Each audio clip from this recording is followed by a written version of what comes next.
E então, diante das análises, quais são os materiais biológicos e exames mais solicitados pelos médicos? De acordo com cada tipo, temos aí os exames a ser analisados, né? Se for, por exemplo, coleta de sangue, podemos fazer exames como hemograma, hemoglobina, hematócrito, sorologia, que envolve também o leucograma, gasometria arterial, enfim, inúmeros outros sangues. Se for urina, temos aí o tipo 1 ou EAS, que é mais para análises de saber a flora bacteriana que está nessa urina, se esse paciente pode ter uma possível infecção do trato urinário, se ele tem presença de sangue na urina, se consequentemente for presença de sangue, pode ser possivelmente cálculos renais, que consequentemente pode levar a lesões na parede dos ureteres, na uretra e consequentemente ter sangue nessa análise, tá? Urina de 24 horas, saber a quantidade de proteína que esse paciente está eliminando dentro de 24 horas, se ele está tendo algum distúrbio dentro dessa urina, enfim, a densidade dessa urina, o pH, enfim, inúmeros outros tipos de análise você pode fazer de acordo com o tipo. Além de urocultura, urocultura saber se tem possíveis proliferação bacteriana dentro dessa amostra. Fezes, por exemplo, são exame de parasitologia, copocultura, ou seja, para você ver possíveis verminoses, tá? Se esse paciente pode ter possíveis verminoses, por exemplo, você vai analisar possíveis ovos de determinados tipos de vermes, tá? Que consequentemente pode levar esse paciente a ter uma anemia e inúmeros outros problemas, outras complicações. Aliás, verificar também se esse paciente tem sangue dentro das fezes, porque consequentemente você pode identificar uma possível alteração no trato gastrointestinal, tá? E também secreções. Podem ser essas secreções líquor, secreção vaginal, secreção uretral, secreção conjuntival ou orobucal, tá? Orobucal nasal, que seria a secreção do nariz, secreção da boca, secreção da garganta, enfim, de todos esses líquidos, essas secreções, elas têm uma finalidade. Por exemplo, se for do líquor, verificar se o paciente pode ter uma possível meningite, tá? Uma proliferação bacteriana ou viral dentro do líquido encefalorraquidiano. Se for vaginal, verificar possíveis afecções que podem acometer mulheres, aí, como candidíase, enfim, proliferação de fungos na cavidade vaginal, tá? Uretral, vai verificar se esse paciente tem possível proliferação bacteriana e automaticamente saber se tem determinado tipo qual tipo de bactéria que está cometendo essa infecção. E conjuntival, saber qual tipo de bactéria que está provocando uma conjuntivite, enfim, inúmeras outras secreções que podem ser analisadas também, tá? As causas pré-analíticas de variações dos resultados de exames laboratoriais. Todos os exames, eles têm que ter uma causa do porquê que você está analisando. E, consequentemente, coisas devem ser perguntadas para o paciente, não coisas, seria a anamnese. A anamnese deve ser feita de forma minuciosa, porque tudo o que o paciente me relatar pode influenciar de forma direta na análise clínica desse paciente. Como, por exemplo, a variação cronológica ou gênero desse paciente, no caso, a idade, o sexo pode interferir, tá? Se for, tanto que quando vocês pegam um exame lá, vocês verificam a base amostral de uma mulher, o valor do hemograma de uma mulher, um hemácia de uma mulher é completamente diferente dos valores padrões para os homens, tá? Em relação às idades também, tem maiores que 60 anos, pode apresentar níveis de hormônios diferenciados de uma moça ou um jovem de 20 anos. Então, automaticamente, tudo isso deve ser levado em consideração.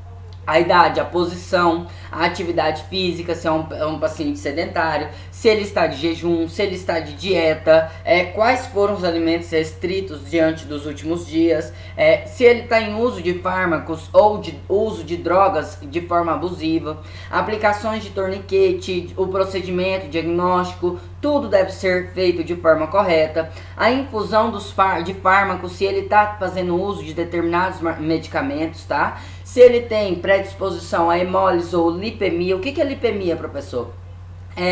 grande quantidade de gordura no sangue, tá? Se ele tem distúrbio dislipidêmico nesse caso, ou se ele tem grande predisposição a ter hemólise, que seria a morte de hemácias com maior facilidade, e assim sucessivamente. Tudo isso deve ser perguntado para o paciente para as análises ser feitas de forma fidedigna.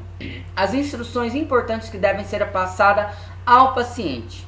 A suspensão de medicamentos só pode ser autorizada pelo médico do paciente. O laboratório deve anotar o último horário da dose que ele tomou o medicamento e registrar essa informação, tá? A ingestão de pequena quantidade de água antes da coleta não quebra o jejum, porém, ela deve ser de forma o quê? Cautelosa, tá? O fumo e o café não são permitidos antes da dieta, ou antes da coleta. Por quê? Porque o fumo e o café podem interferir diretamente na exatidão dos resultados. Podem, por exemplo, a cafeína, ela tem a intenção de, por exemplo, causar ataque cardíaco nesse paciente, intensificar determinadas dosagens dessa amostra e deixar que essa amostra se torne inviável para análise, tá? Então, o procedimento da coleta deve ser realizado de maneira correta, a identificação tem que ser adequada, temos que observar quanto ao horário da coleta, temos que assinar e colocar o horário certinho, porque são etapas fundamentais para garantir a qualidade e a confiança do resultado fidedigno, tá? O resultado como ele deve ser feito mesmo, tá ok? Continuando, para a coleta de análise ou coleta de sangue, temos que ter os materiais e material de segurança necessário para nós, os equipamentos para a coleta e os materiais de segurança, sendo assim luvas, né, de procedimento, óculos, o jaleco, enfim. Mas aqui a gente vai citar um por um. Equipamento de proteção individual, jaleco, máscara, ovos, luvas descartáveis, algodão hidrofílico. O que seria hidrofílico? Hidrófilo seria aquele algodão que tem capacidade de umidificar-se, tá? Como, por exemplo, com álcool, tá? Álcool iodado a 1% ou álcool etílico a 70%.